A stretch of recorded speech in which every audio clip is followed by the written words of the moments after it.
All in the radio. நம்ம ஏர் இந்தியோ எல்லாமே AR வந்து எல்லா இடத்துக்கும் ஸ்ப்ரெட் ஆகும். ஸோ ஆகாஷ்வாணியில் மூலமாகவும் ஸ்பீச் கொடுத்தேன்.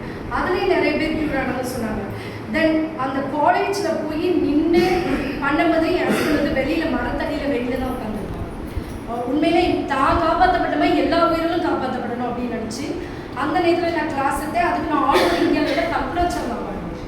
மோர் தென் 100 அவார்ட்ஸ் வாங்கினாலும் என் ஹஸ்பண்ட் என் கூட வந்து சப்போர்ட் பண்ணி வெளியில் உட்காந்து நான் எனக்கு இதில் என்னென்னா அந்த டயத்தில் தான் பார்த்தீங்கன்னா அரசியல்வாதிகள் பெரிய பெரியவங்களாம் டொனேஷன் கொடுக்கும்போதே நிறைய பேருக்கு ஸ்ப்ரெட் ஆச்சு. கொரோனா ஸ்ப்ரெட் ஆகி நிறைய பேர் டெத் ஆனாலும் இது நீங்கள் கேள்விப்பட்டிருப்பீங்க. எனக்கு பார்த்தீங்கன்னா ஃபுல்லாக டிங்கரிங் டங்கரிங் தான். என்னென்னா எனக்கு ஒரு பெரிய ஆக்சிடென்ட், 3 பேர் ட்ரிங்க் அண்ட் ட்ரைவ் பண்ணிட்டு இருந்தாங்க.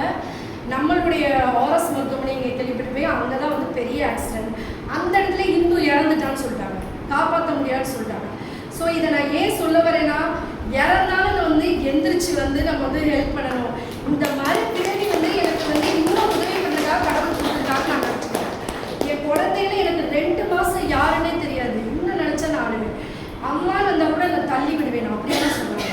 அந்த இதுதான் உங்க முன்னாடி இப்படி பேசிகிட்டு இருக்கேன். ஸோ வந்து அந்த மாதிரி தள்ளிவிட ஸ்டேஜில் ஹோமோ ஸ்டேஜில் இருந்தப்போ தான் கொஞ்சம் கொஞ்சம் ரெக்கவர் ஆகி நானே வந்து என்னை மோட்டிவ் பண்ணிக்கிட்டு அப்படியே எழுச்சி நடந்து வந்து யோகா இந்த மாதிரிலாம் பண்ணி வீட்டில் அம்மா அத்தை ஃபுட் இஸ் மெடிஷன், உணவே மருந்துங்கிறத எடுத்துக்கிட்டேன். ஸோ அதை வந்து என்னோடய மைண்டில் ஏற்றிக்கிட்டேன். ஸோ உணவு மூலமாக எல்லாமே க்யூர் பண்ணலாம். அதைத்தான் நான் கோவிட்லேயே கொண்டு வந்து என் ஹஸ்பண்ட் கொண்டு வந்து சரி பண்ணேன்.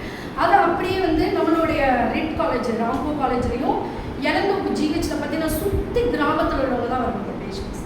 பாவம் என்ன பண்ணனே தெரியாது. பக்கத்து வீட்டுக்காரருக்கு அந்த சுண்ணாம்பை போட்டுட்டாங்க, அப்படி பேசிட்டாங்க. அந்த பேனிக்காக இருந்தவங்களும் அவங்க மோட்டிவ்லேயே கொண்டு வரணும், சாப்பாடையும் சரி கொண்டு வரணும்னு சொல்லிட்டு அந்த நேரத்தில் நான் கிளாஸ் எடுத்து தான் எல்லாத்தையுமே வெளியே கொண்டேன்.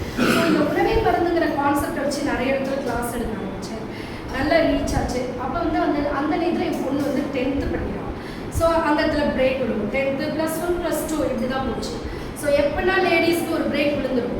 ஸோ அந்த டேத்தில் கொண்டு போனாலும் அந்த அக்கா சொன்னாங்க, என்ன பிரச்சனைனாக்கா நான் வந்து ஹவுஸ் ஒய்ஃப் தான் அப்படி சொன்னாங்க. ஹவுஸ் ஒய்ஃப் தான் இல்லை, அவங்க தான் வந்து துபாயில் ரீசெண்டாக ஒரு இளவரசர் சேக்ஸாக சொன்ன மாதிரி அவங்க வந்து ஜென்ரேஷன் சேஃபர். நாங்கள் தான் ஜென்ரேஷனை சேவ் பண்ணியே கொண்டு வரோம். ஸோ ஹவுஸ் ஒய்ஃப் தான் சொல்லக்கூடாது. தென் இந்த அக்கா டீச்சிங் தான் சொன்னாங்க. அவங்க தான் வந்து அம்மாவுக்கு அடுத்து ஜென்ரேஷனை ஷேப் பண்ணி அவங்க தான் க்ரியேட் பண்ணியே ஒரு பெரிய ஒரு நல்ல சமுதாயத்தை கொண்டு வருவாங்க. ஸோ நான் டீச்சிங் தான் ஹவுஸ் ஒய்ஃப் தான் அப்படின்னு பெண்கள் சொல்லவே கூடாது. அதாவது இந்த மாதிரி உள்ள லேடிஸ் நம்ம வெளியே கொண்டு வந்ததுக்காக தான் நான் ஃபீனிக்ஸ் விமென்ஸ் விங் கிளப்னு ஆரம்பித்தேன்.